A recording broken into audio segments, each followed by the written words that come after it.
Gubernur DKI Jakarta Basuki Cahayapurnama menegaskan proyek kereta ringan atau Light Rail Transit akan terus berjalan. Ya, pembiayaannya tetap dari APBD dan masih menunggu instruksi Presiden. Hal ini disampaikan Ahok setelah muncul wacana penghentian proyek LRT dari Kementerian Perhubungan. Penghentian ini sejak adanya pernyataan akuisisi dari Gubernur DKI Jakarta Basuki Cahayapurnama dalam rapat terbatas di Istana Presiden pada tanggal 29 Maret lalu. Selain itu juga terdapat perbedaan pendapat mengenai jenis rel antara Pemprov DKI dengan Kementerian Perhubungan. Ahok menyatakan pembahasan proyek LRT masih berlangsung di Kemenko Perekonomian.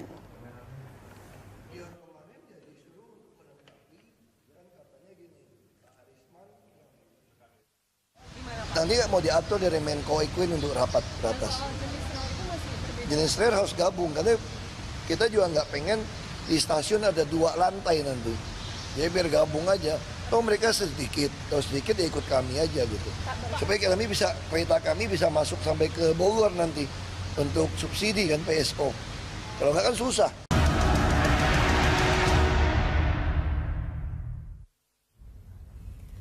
Proyek kereta ringan LRT Jabodetabek dihentikan untuk sementara. Belum adanya titik temu mengenai lebar rel LRT antara Pemprov DKI melalui PT Jakpro yang menarik diri dari pendanaan menjadikan proyek ini menjadi tidak bertuan. Dan untuk membahas hal itu di studio telah hadir pengamat transportasi dan kebijakan publik Trisakti, Bapak Yayat Supriyatna. Selamat siang Pak Yayat. Selamat siang. Iya. Dan juga kita telah terhubung dengan Dirjen Perkeretaapian Kemenhub, Bapak Hermanto Dwiatmoko yang ada di Stasiun Maja, Banten. Dan namun sebelum dialog kita akan saksikan terlebih dahulu paket berita berikut ini. Kementerian Perhubungan mengistilahkan proyek yang dikerjakan Adikarya ini sebagai proyek tak bertuan. Hal ini dikarenakan Pemprov DKI melalui PT Jakpro menarik diri dari pendanaan proyek karena tidak dapat menggunakan APBD untuk proyek di luar wilayah DKI. Selain itu, DKI juga menginginkan lebar rel yang berukuran 1435 mm, sedangkan Kemenhub dengan rel berukuran 1067 mm seperti rel kereta di Jawa pada umumnya. Hal ini membuat kontraktor pelaksana untuk sementara terpaksa menghentikan proyek, padahal sedianya proyek kereta ringan akan digunakan dalam pergelaran Asian Games 2018. Dengan mundurnya pengerjaan proyek untuk mencari titik temu, dipastikan LRT tidak dapat digunakan di event Asian Games Jakarta nanti. Tidak seperti di Palembang yang hampir dipastikan bisa merampungkan LRT saat Asian Games digelar. Kompleksnya permasalahan di Jakarta membuat proyek transportasi sulit diwujudkan. Tentu kita tidak ingin berbagai proyek transportasi seperti monorail kembali mangkrak dan tidak dapat diwujudkan di ibu kota tercinta. Ya, tadi kita sudah lihat VT yang tadi sudah ditayangkan, sudah banyak yang dikorbankan sebenarnya untuk proyek ini ya. Proyek ini sudah setengah jalan lah ya, sudah seperti setengah itu jalan, ya. Betul.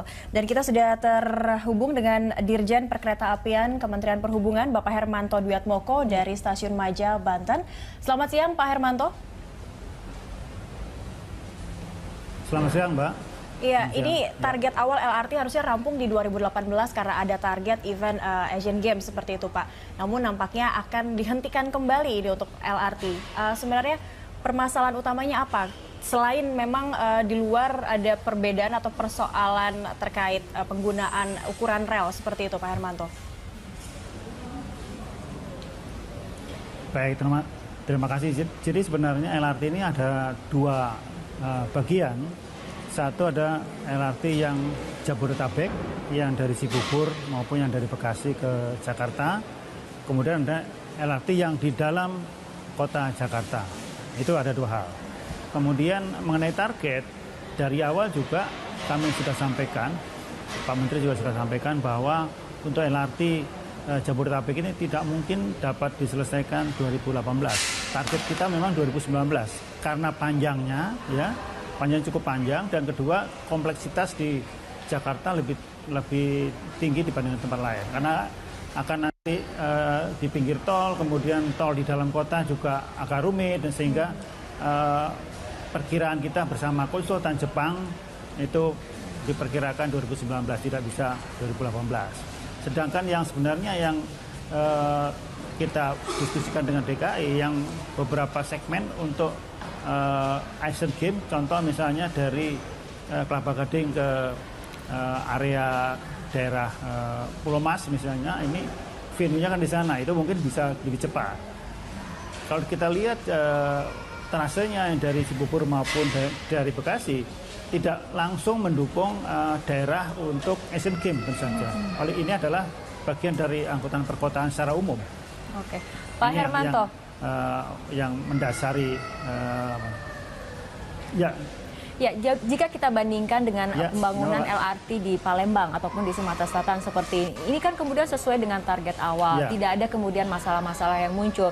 Ini untuk LRT Jabodetabek bukan progres justru yang kita dengar, tapi justru adanya rencana untuk dihentikan sementara. Padahal seperti kita ketahui proyek-proyek sebelumnya juga seperti monorail sempat mangkrak. Apakah kemudian LRT juga akan bernasib sama dengan monorail? Kita tidak mengharapkan seperti itu. Yang pertama untuk Palembang, kami yakin bahwa di bulan Juni 2018 bisa selesai, karena juga ini jaraknya juga tidak terlalu panjang dan tidak ada kompleksitas di atas jalan raya yang ada, dan saya kira itu mungkin bisa sesuai target. Tapi kalau yang di Jakarta ini agak rumit dari awal juga, di samping ada dua wilayah yang berbeda, artinya nasional maupun daerah. Ini perlu diintegrasikan dan sebagainya, dan dari pembahasan beberapa waktu ini kelihatannya mungkin memerlukan koordinasi lebih lanjut. Ya, Pak Hermanto, kompleksitas yang tadi Bapak sebutkan, apakah itu juga benar terkait dengan perbedaan atau persoalan pendapat terkait penggunaan rel itu, Pak? Karena nanti itu juga akan berpengaruh pada pendanaan, dana yang harus dikeluarkan untuk penyediaan atau perbedaan penggunaan kedua rel itu, Pak. Jadi perlu saya luruskan di sini bahwa pengertian standar gauge ya, standar gauge itu bukan berarti lebar spur yang lainnya tidak standar, bukan demikian. Ini kan karena namanya adalah standar gauge. Nah, standar gauge itu adalah 1435. Ada yang bilang ini normal gauge dan sebagainya. Karena umum standar gauge, dan ini memang di dunia ini kira-kira 60% sampai 65% itu menggunakan ini. Tapi bukan berarti yang lain bukan standar. Nah, inilah mungkin kami luruskan bahwa artinya kalaupun kita menggunakan narrow gauge tidak ada permasalahan yang berarti. Karena perbedaannya hanya pada lebar roda saja. Lebar roda. Sedangkan bodi dan sebagainya tetap desainnya kita buat sama, karena dengan pertimbangan berat keretanya harus terbatas eselon 12 ton. Demikian, Pak.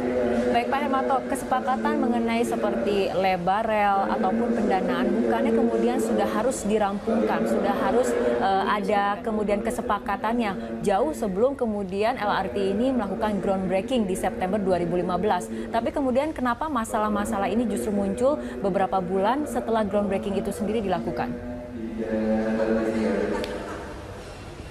Pertama, perlu saya luruskan lagi bahwa Jabodetabek sudah kita sepakati waktu itu menggunakan narrow gauge. Narrow gauge ya, yang menggunakan PBN adalah menggunakan narrow gauge 1067. Kemudian DKI akan menerapkan standar gauge 1435. Nah, kemudian disitulah perbedaannya. Walaupun sebenarnya berbeda tidak masalah, kan tidak harus bertemu di satu stasiun menggabung, tapi bisa dalam stasiun tapi ada dua rel yang berbeda, bisa juga di sampingnya. Atau tidak semua stasiun akan bersinggungan dari sisi itu. Kemudian dari sisi biaya mungkin tidak terlalu berbeda banyak. Kemudian dalam pertemuan yang beberapa waktu yang lalu ini dari pihak DKI akan tetap bersikeras menggunakan standar gauge dan akan membiayai sepenuhnya. Dan ini sudah diangkat ke sidang kabinet ratas dan sudah diputuskan bahwa akan dibiayai APBD. Oleh karena itu kami dari Kementerian Perhubungan masih berpendapat masih sesuai dengan hasil ratas bahwa ini akan dibiayai APBD. Belakangan dari Gubernur DKI mengajukan surat kepada Presiden supaya untuk yang dikembalikan seperti semula, bahwa untuk yang dari luar dibiayai APBN, yang di dalam oleh APBD. Nah, kemudian pada waktu rapat yang minggu lalu yang saya hadiri, bahwa kami berpendapat bahwa apabila akan dikembalikan APBN, tentu saja harus ada keputusan dari Bapak Presiden bahwa ini karena ratasnya sudah menyatakan seperti itu. Ya, itu yang pertama. Kemudian yang kedua juga kami juga menginginkan keputusan apabila nantinya berubah gauge-nya semuanya akan menggunakan standar gauge 1435, kami tidak keberatan asal ada keputusan dari Presiden melalui ratas. Ya, baik. Itu. Ya. Jadi yang kita tunggu adalah ratas yang mungkin bisa dilakukan dalam waktu dekat. Baik. Jadi menunggu kepastian eksekusi keputusan itu diratas seperti itu. Pak Yayat, kalau misalnya kita berbicara tentang infrastruktur transportasi di Jakarta saja dulu, kenapa selalu terpentoknya itu pasti masalah banyaknya perbedaan pendapat untuk penyediaan infrastrukturnya. Ujung-ujungnya sih mangkrak lagi seperti monorail LRT, mungkinkah akan seperti itu juga jadinya? Sejak awal pekerjaan ini sudah konflik di awalnya, karena sekali lagi mengatakan DKI pun punya rencana 7 koridor yang akan dibuat, ya kan? Sementara Kementerian Perhubungan pun melalui PT Adikarya punya rencana. Jadi yang menjadi persoalan ini ada 2 raksasa nih. Jadi artinya rencana ataupun mapping transportasi di Jakarta ini tidak terintegrasi antara pemerintah pusat dan juga daerah. Maksud saya begitu, karena daerah DKI kan dengan wilayah otonom dan DKI ingat, DKI punya duit, DKI punya rencana sendiri 7 koridor. Ya, sekali lagi saya mengatakan bahwa LRT bukan just transportation saja, tapi di sini ada bisnis di dalamnya. Karena nanti ada juga terkait dengan pengembangan TOD, pengembangan kawasan baru dan sebagainya. Jadi ketika persoalan pilihan teknologi ini memang sejak awal kan bertanya. Bagi DKI yang bertanya, dia pasti akan bertanya. Kalau misalnya nanti yang dipilihan Kementerian Perhubungan itu masuk ke dalam sebagian wilayah DKI bertanya kalau terjadi ada apa-apa. Karena sekali lagi saya mengatakan, ini kan masalahnya pada persoalan pembangunannya dulu. Nanti yang menjadi tanda tanya siapa operatornya. Karena memang ditunjuk untuk yang di wilayah untuk pengelolaan itu akan ditunjuk PT Kereta Api untuk mengelola lebih lanjut. Nah, di sini yang menjadi persoalan di awal adalah belum ada kesepakatan yang deal gitu, kemudian berlanjut. Karena DKI sangat percaya diri bahwa dengan APBD mereka bisa membangun dan bisa memilih teknologi. Kan ini menjadi pertanyaan di sini, masing-masing teknologi ada harganya. Betul. Nah, mungkin pertanyaannya itu tadi pada jenis pembiayaan itu, dia mengatakan apakah yang dipilih oleh Kementerian Perhubungan itu memang secara jaminannya sudah bisa kuat, sementara yang dari DKI juga punya keandalan gitu. Ini kemudian keputusannya harus menunggu ratas ataupun keputusan dari Presiden seperti itu. Artinya kan memang proyek ini tidak bisa dilakukan secepatnya, karena ini harus dihentikan terlebih dahulu. Kan ada kesepakatan selanjutnya. Sejak awal kelihatannya ini memang kita terlalu terburu-buru. Dari awal sudah terlalu pingin ada groundbreaking, ada yang ingin cepat. Padahal di DKI sendiri, DKI sudah mengatakan kalau trase yang masuk dari Cibubur ke Cawang itu kan masuk pada simpul-simpul di wilayah DKI yang di dalamnya itu juga ada rencana tata ruang terkait dengan RTH-RTH. Lagi-lagi ini rencana atau proyek yang tumpang tindih dengan proyek lainnya seperti itu ya? Iya, ini persoalan mendasar di dalamnya. Belum lagi juga dari pelaksananya juga ternyata ada konflik satu sama lain baik pusat maupun daerah. Baik, kita akan lanjutkan di segmen berikutnya dan pemirsa tetaplah bersama kami di Lunch Talk. Kami segera.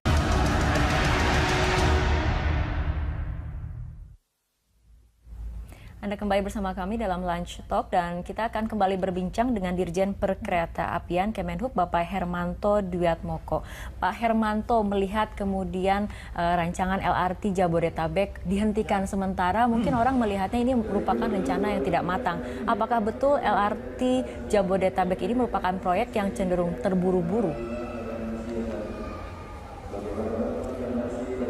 Mohon maaf, ini ada suara ini di stasiun, bisa diulang? Ya, Pak Hermanto, dengan adanya kemudian proyek LRT Jabodetabek yang dihentikan untuk sementara waktu, orang kesannya ini mengatakan nampaknya rencana tidak matang. Apakah memang ini merupakan proyek yang tergesa-gesa, kemudian untuk cepat supaya groundbreaking, tapi setelah itu kompleksitas masalahnya tidak ada solusinya seperti itu? Enggak, sebenarnya tidak demikian. Kemarin sudah kita jalankan sampai dengan bulan Maret, April itu sudah jalan. Kemudian karena ada perkembangan tertentu sehingga akibatnya ya seperti sekarang ini. Kalau ini keputusan bisa segera, maka proyek akan bisa kita lanjutkan lagi. Kita akan ngurus lagi pipanya, kemudian kontrak dan sebagainya. Sampai sekarang memang kami belum bisa kontrak karena penyusunan pipa untuk LRT ini. Sebelum dibawa ke rapat terbatas, Pak Hermanto, apakah kemudian akan lagi ada rapat tertutup ataupun koordinasi dengan Pemprov DKI Jakarta sendiri? Jadi kemarin di minggu yang lalu di kantor Kementerian Perekonomian sudah kita sepakati dengan Gubernur juga bahwa dua hal ini diangkat. Sedangkan dengan DKI kami akan melanjutkan pembicaraan mengenai teknis, spesifikasi teknis dari LRT yang kalau nantinya 1435 kita sudah punya basic design yang perlu nanti kita bicarakan lebih lanjut. Ya, Pak. Ya, silakan Cakri.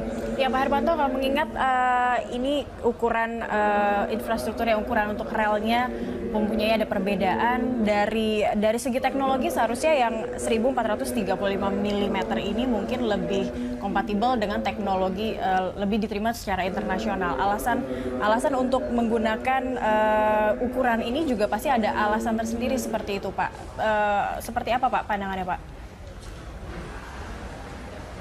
Tadi saya sudah sampaikan bahwa pilihan 1067 atau 1435 itu adalah tergantung kebutuhan masing-masing, ya kan?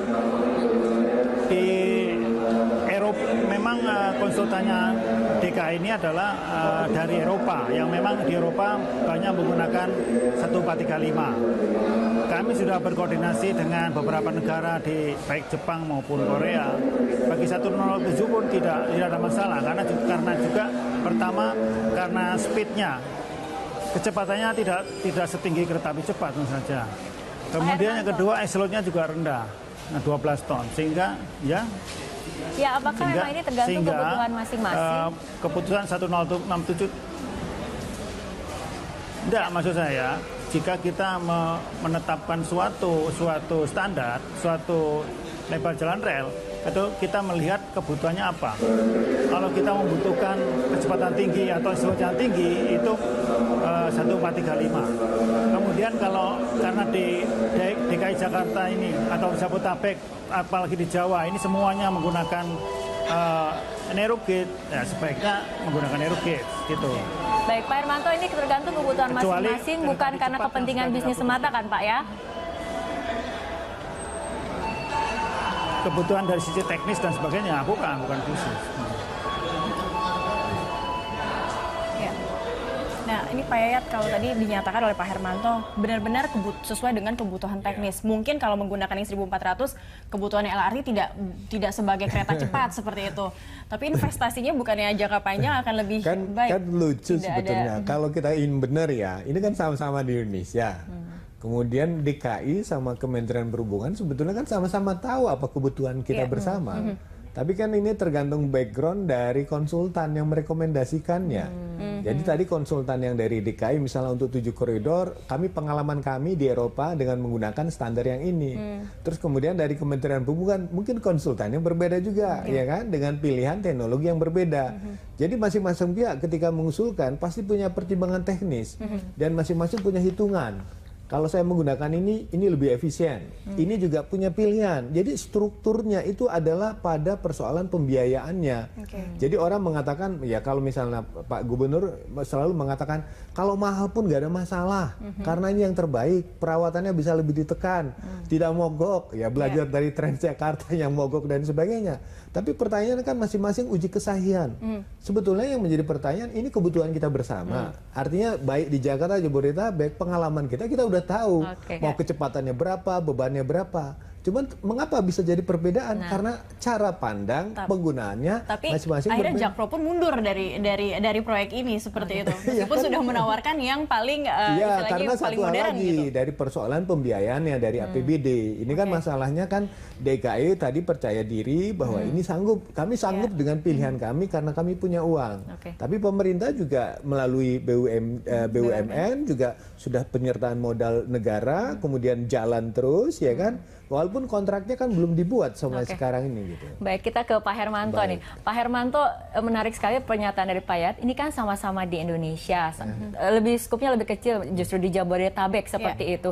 Kenapa bisa kemudian ada perbedaan seperti ini? Apakah memang karena cara pandang dari konsultan masing-masing yang dipilih oleh oleh Pemprov DKI dan juga oleh Kemenhub? Ini kepentingan siapa sebetulnya yang sedang dibela, Pak? Ya, betul tadi. Pertama saya sampaikan tadi pengertian standar. Standar, lebar standar itu bukan berarti yang lain tidak standar. Jadi yang lain nggak ada masalah. Kemudian yang pertama. Kemudian yang kedua, desain yang kami buat, ini untuk 1435 maupun 1067, lebar dari gerbongnya, dari keretanya itu sama, karena kita akan membatasi beratnya. Sehingga apa artinya kalau 1435 kalau gerbong jumlah angkutannya sama jumlahnya. Kemudian mengenai teknologi, tidak ada yang nyatakan 1067 itu teknologi lama, sama saja tidak ada masalah. Dari sisi kami sebagai regulator, menurut pendapat kami sama saja 1435 1067 dari sisi teknologinya ya. Ini tidak ada yang ini ketinggalan teknologi, yang ini lebih maju, sama saja.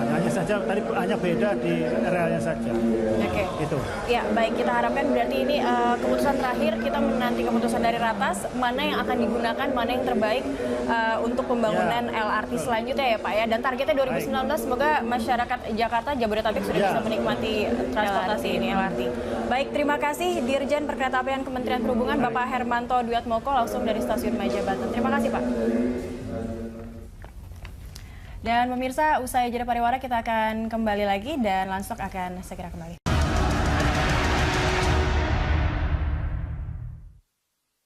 Jalan aja, kita Jakpro yang kerjain. APBD, kalau itu yang Jabodetabek yang masih tunggu putusan presiden. Karena Menhub hanya mau mendapatkan perintah dari presiden langsung gitu. Nanti mau diatur dari Menko Equin untuk rapat atas. Jenis harus gabung karena kita juga nggak pengen di stasiun ada 2 lantai nanti. Jadi biar gabung aja. Toh mereka sedikit, kalau sedikit ya ikut kami aja gitu. Supaya kereta kami bisa masuk sampai ke Bogor nanti untuk subsidi kan PSO. Kalau nggak kan susah. Iya, Pak Yayat, tadi kita sudah dengar pernyataan dari Gubernur DKI Jakarta ya. Untuk Jakarta sendiri yang di dalam Jakartanya lanjut terus, sementara untuk Jabodetabek memang menunggu Ratas seperti itu ya. Jadi begini, memang saya bilang ini presiden harus ngambil keputusan. Keputusan dalam konteks satu untuk menyelesaikan masalah. Karena sekali lagi nanti ini pembangunan ini pasti berujung pada siapa operator dan siapa mengelolanya. Seperti tadi statement Pak Gubernur. LRT saya itu bisa sampai ke Bogor. Artinya dalam konteks ini ya, itu pilihan teknologi yang tadi digunakan yang digunakan DKI harus sama relnya. Tapi kan Kementerian Perhubungan juga mengatakan ya ini ada pilihan. Nah, jadi pertanyaan yang mendasar ini perselisihan ini kan karena persoalan penguasaan aset, bukan penguasaan, pada pengolahan bisnisnya dan pengembangan lebih lanjut. Karena nanti kan ujung-ujungnya ada mengenai kepentingan bisnis sebetulnya ini. Iya, persoalan kan ini kalau hanya dari persoalan transportasinya, dari tiket nggak terlalu besar lah. Tapi akan dikembangkan pada pengembangan propertinya, TOD-nya yang lebih panjang lagi. Efek domino dari itu ya. Karena yang kedua kan Pak Gubernur tahu bahwa beliau menginginkan BUMD Jakarta Propertindo itu adalah perpanjangan tangan pemerintah daerah dalam konteks untuk meningkatkan pendapatan pemerintah daerah, ya kan, sebagai badan usaha milik negara, badan usaha milik daerah. Jadi di awal ini adalah ada 2 kepentingan yang memang punya power masing-masing. Jadi dalam hal ini DKI punya badan BUMD yang siap menjalankan ini dengan dana dari APBD, sementara Kementerian Perhubungan melalui BUMN-nya itu menjalankan juga rencana yang sama. Iya, jika nanti Ratas sudah diputuskan, Presiden akan istilahnya memilih yang mana seperti itu.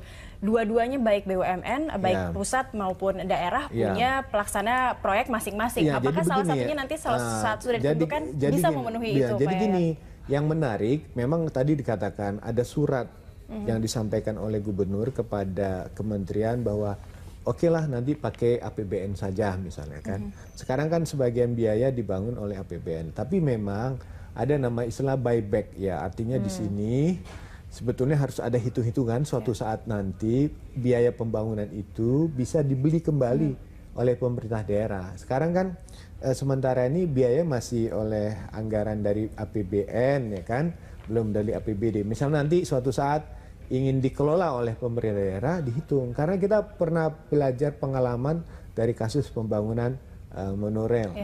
Ketika PT Adikarya sudah bangun tiang-tiang, hitungan PT berbeda dengan hitungan dari pemerintah daerah. Menurut hitungan dari pemerintah daerah cuman katakanlah 90 miliar. Tapi pihak ini malah kami sudah mengeluarkan biaya hampir 200 miliar. Jadi kalau Anda mau hitung, belilah seharga gini. Nah akhirnya kan mentok. Nah jika kejadian terulang lagi, ini kan persoalan-persoalan lebih panjang lagi. Makanya saya mengatakan, di sini karena masing-masing punya kepentingan besar, yang ingin kita dorong adalah bagaimana proyek ini tidak berhenti lagi karena kasus-kasus kepentingan yang belum ketemu. Karena saat ini yang sedang kemudian hiruk-pikuk membahas mengenai perbedaan seperti dari Pemprov, dari Kemenhub, ini sebetulnya rakyat kemudian menjadi korban sebetulnya. Iya, karena orang kan terus terang aja, tadinya semangat semua orang mengatakan bahwa pemerintah bersungguh-sungguh. Nah sekarang kan ketika ini belum sepakat, pemerintah menugaskan kepada BUMN PT Adikarya bangun.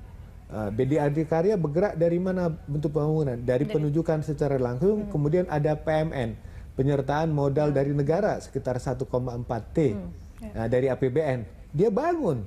Tapi kan pertanyaannya ketika dibangun kan belum ada kontrak secara tidak langsung dengan pemerintah melalui Kementerian Perhubungan misalnya untuk melalui PT Kereta Api atau dengan di DKI-nya. DKI juga punya kepentingan dalam hal ini. Artinya memang masing-masing kedua belah pihak ini memiliki skema yang menurut masing-masing adalah yang terbaik seperti itu ya Pak? Iya, jadi memang sekali lagi kalau ujungnya kan kita sudah sepakat kalau bisa visi kita 2018 menjelang Asian Games bisa dibangun. Kita punya visi bersama, tapi ketika jalan tidak sering sejalan gitu.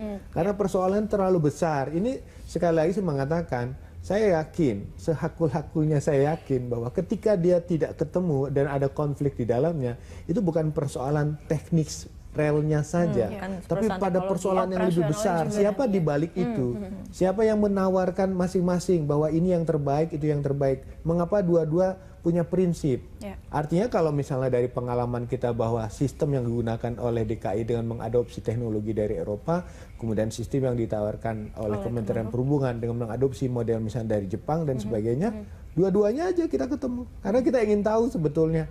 Toh yang paling tahu itu kebutuhan adalah kita sendiri. Iya, tapi untuk mengetahui keduanya itu nantinya bisa bersamaan seperti itu, Pak Yayat, apakah nantinya perlu ada uji coba terlebih dahulu seperti itu? Sebetulnya itu akan ini memakan banyak dana dan waktu lagi. Tapi ini seperti mundur ke belakang ya. Sejak kemudian ini sepertinya harusnya tender dilakukan jauh sebelum groundbreaking. Orang kan tidak tahu bagaimana konflik yang cukup panjang terjadi di dalam setiap rapat. Ketika rapat misalnya di Kemenko itu selalu ada persoalan, ada masalah-masalah yang secara teknikal itu kadang-kadang menjadi panjang persoalannya. Jadi pertanyaannya kan di sini apa pilihan kita mungkin sangat tergantung presiden. Apa ini merupakan wajah dari pembangunan proyek infrastruktur terutama transportasi di Indonesia? Iya, karena begini, kita punya pengalaman stigma buruk lah. Artinya contoh begini, ketika misalnya di Jakarta akan dibangun 15 koridor busway, ada yang elevated di atas. Misalnya yang bawah, yang biasa bisa dibangun, tapi elevated waktu itu ditunda oleh Pak Foke. Alasannya apa? Wah ini terlalu mahal, tidak sesuai dengan proyeksi yang digambarkan. Jadi kita membuat jalan itu. Nah, kemudian karena pertimbangan mahal tidak dilanjutkan. Kemudian MRT, MRT juga lebih dari 30 tahun yang lalu kita merencanakan, tapi pertimbangan pembiayaan yang terlalu mahal di hold terus. Akhirnya sekarang dipaksakan jalan. Tapi kan tidak ada konflik karena mungkin ada penunjukan secara langsung ditangani oleh pemerintah daerah langsung karena DKI sanggup kepentingan bisnisnya belum begitu besar seperti sekarang. Tapi kalau di sini yang menjadi masalah MRT masih dalam wilayah DKI. Tapi ketika kemudian antar daerah, antar provinsi seperti ini menjadi lebih kompleksitas karena dulu masalahnya. pun pada waktu monorail itu diusulkan sebelum ada undang-undang tentang perkeretaapian, itu kan urusan kereta api ada urusan pusat. Nah sekarang dengan ada undang-undang baru itu sebagian urusan pembangunan kereta api bisa dikelola oleh pemerintah daerah. Makalah DKI membentuk MRT, ya kan? Misalnya DKI juga berani dengan menawarkan diri, kemudian punya BUMD yang bisa menangani pembangunan itu sendiri. Jadi dari segi peraturan juga ini kemudian tumpang tindih yang menyebabkan proyek juga sering terbentur masalah. Kalau dulu ya, tapi kalau sekarang kan peraturan hanya sekarang persoalan kewenangan saja, karena mengacu kepada undang-undang pemerintah daerah, kalau sudah lintas wilayah itu urusan pusat. Tetapi dalam hal ini ketika lintas wilayah dan masuk ke dalam wilayah DKI, ketika pemerintah daerah membangun sistem sendiri, dia akan bertanya, sistem dari luar sama nggak dengan sistem saya gitu. Jadi ibaratnya dalam satu rumah, dalam satu kapal ada dua nahkoda. Oke, baik. Ini yang di Sumatera Selatan atau Palembang ternyata bisa mencapai target. Mungkin perbedaannya jelas kalau di pemerintah Sumatera Selatan kan nggak ada, bukan sederhana, pemerintah daerahnya tidak sekuat DKI. Kalau DKI kan duit apa yang kurang, anggarannya cukup gede, kemudian punya BUMN yang cukup kuat, BUMD yang cukup kuat. Ketiga yang menarik apa di DKI itu, bisnisnya kenceng banget, karena kita terus terang aja, kalau misalnya Asian Games itu hanya target awal saja. Target ke depan adalah pola mobilitas orang.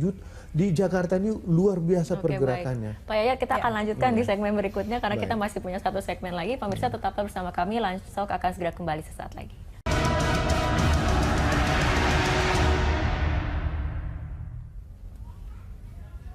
Kembali lagi di Lunch Talk, pemirsa. Terima kasih Anda masih bersama kami dan kita sudah ada di segmen terakhir. Pak Yayat, kalau misalnya kita lihat ini nampaknya seperti kompetisi seperti itu ya Pak Yayat ya. Yang kemungkinan bisa bukan memenangkan istilahnya, tapi memenuhi kepentingan untuk pembangunan LRT ini. Kira-kira dari pihak mana yang seharusnya? Yang pertama, Presiden harus mengambil keputusan. Walaupun udah ada Perpres ya, artinya keputusan tetap di tangan Presiden, tapi Presiden ketika memutuskan pasti akan mendengar dari siapa, dari kedua belah pihak, yang akan memberikan input yang terbaik ketika Presiden memutuskan. Nah, yang kedua yang mungkin menjadi pertimbangan, harus ada perubahan dalam berbuah PP-nya yang mengatur selama ini kalau ini merupakan proyek strategis, berarti BUMD DKI pun harus bisa ikut. Seperti PT Jakarta Property ini kan, kalau dia proyek strategis harus ada PP yang dirubah terkait dengan penanganan pembangunan konstruksi. Jadi ini harus masukin. Kemudian dari Perpresnya ya, Perpres yang terkait dengan masalah kemungkinan ya untuk ada pasal yang mengatur tentang pemerintah daerah suatu saat bisa membeli. Misalnya kalau udah dibangun oleh BUMN, misalnya dibiayai oleh pusat semua ya, misalnya nanti keputusannya DKI nggak mampu untuk biaya yang sekarang, dibangun oleh pusat, nanti kemudian ada hitung-hitungan, persaran hitungan, boleh dibeli oleh DKI suatu saat menggunakan dana APBD. Jadi memang tetap ada jalan keluarnya lah, tetapi sekali lagi saya mengatakan, ketika sesama orang Indonesia, sama kita, kemudian bisa terjadi benturan, ini pasti ada persoalan di belakangnya. Jadi ketika orang kekeh itu ingin menawarkan semua menurut mereka ini yang terbaik, nah di sini pasti kita akan coba melihat sejauh mana sebetulnya titik kompromi itu bisa disepakati di dalamnya. PR Presiden adalah berarti bisa mengakomodir kedua dari pusat maupun daerah, tapi nanti tidakkah merugikan masyarakat itu untuk adil di tengah seperti itu? Kalau kita ya masyarakat itu berharap janganlah persoalan perbedaan, ada konflik ini kemudian meluas kemana-mana. Jangan terkesan pemerintah itu tidak kompak, terkesan pemerintah itu jalan sendiri-sendiri, terkesan pemerintah itu seakan-akan terburu-buru, kelihatan membangun, tapi ternyata mangkrak di tengah jalan. Kita punya stigma kurang enak terkait dengan pembangunan transportasi, dengan pengalaman monorail kemarin. Monorail pun juga dulu kasusnya gitu, pingin cepat-cepat, tapi begitu jalan nggak ada yang biayai, berhenti lagi.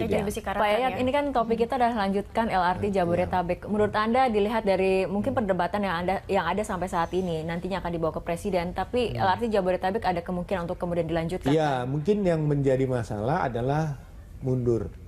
Jadi kan sebetulnya begini, suatu kota ingin melakukan sebuah proses revitalisasi, dalam konteks memajukan kota, memberdankan kota, biasanya ada event dunia. Brazil membangun LRT ketika ada pesta Piala Dunia di situ. Bola, ya kan, ada sepak bola. Kemudian Tokyo pun, Beijing pun ketika ada event Olimpiade merombak sistem transportasinya untuk menunjukkan kami bangsa yang memang bisa memajukan diri kami dan memajukan kehidupan dengan teknologi dan jadi orang melihat hebatnya Indonesia. Suatu saat apa yang bisa kita tunjukkan kepada dunia, kepada bangsa-bangsa Asia ketika untuk satu momen membangun LRT saja kita harus ribut gitu kan. Sayang sekali ya, nampaknya kita harus kehilangan momentum Asian Games 2018 di Jakarta ya, tidak bisa memamerkan. Kan. Jadi kenapa kita terlalu kekeh gitu ya, terlalu bersikeras dengan persoalan yang ada di dalam ini, tidak mengedepankan sisi yang utama yaitu event dunia, event Asian Games itu. Kalau misalnya di Jakarta ini menunjukkan kepentingan terlalu banyak, tapi kalau di Sumatera Selatan kan itu jelas lebih gampang karena semua pembiayaan itu datang dari pemerintah pusat. Pemerintah daerah kapasitasnya tidak mampu membiayai, sehingga kalau tujuannya baik buat pemerintah daerah, memang itu pilihan terbagus ya, masuklah. Baik, nampaknya masyarakat Palembang dulu yang bisa menikmati LRT ya, Rara ya. Ya, tapi kita harapkan memang perbedaan ini dapat segera ada menemukan titik temu, ada kesepakatan, kalaupun memang harus dibawa ke rapat terbatas atau presiden. Setidaknya kita tidak lagi mendengar ada konflik-konflik di antara kedua belah pihak ini. Jadi, kita hanya mendengarnya progres perkembangan pembangunan saja ya, seperti itu ya Pak Yayat ya. Baik, terima kasih Pak Yayat untuk kehadirannya dan pemirsa, demikianlah Lunch Talk dan kami akan demikianlah Lunch Talk untuk hari ini. Besok kita akan hadir lagi news di Lunch Talk di pukul 13 sampai 14 waktu Indonesia Barat. Ya, saya Fitri Megantara dan rekan Cakri Miller undur diri. Terima kasih atas kebersamaan Anda. Sampai jumpa.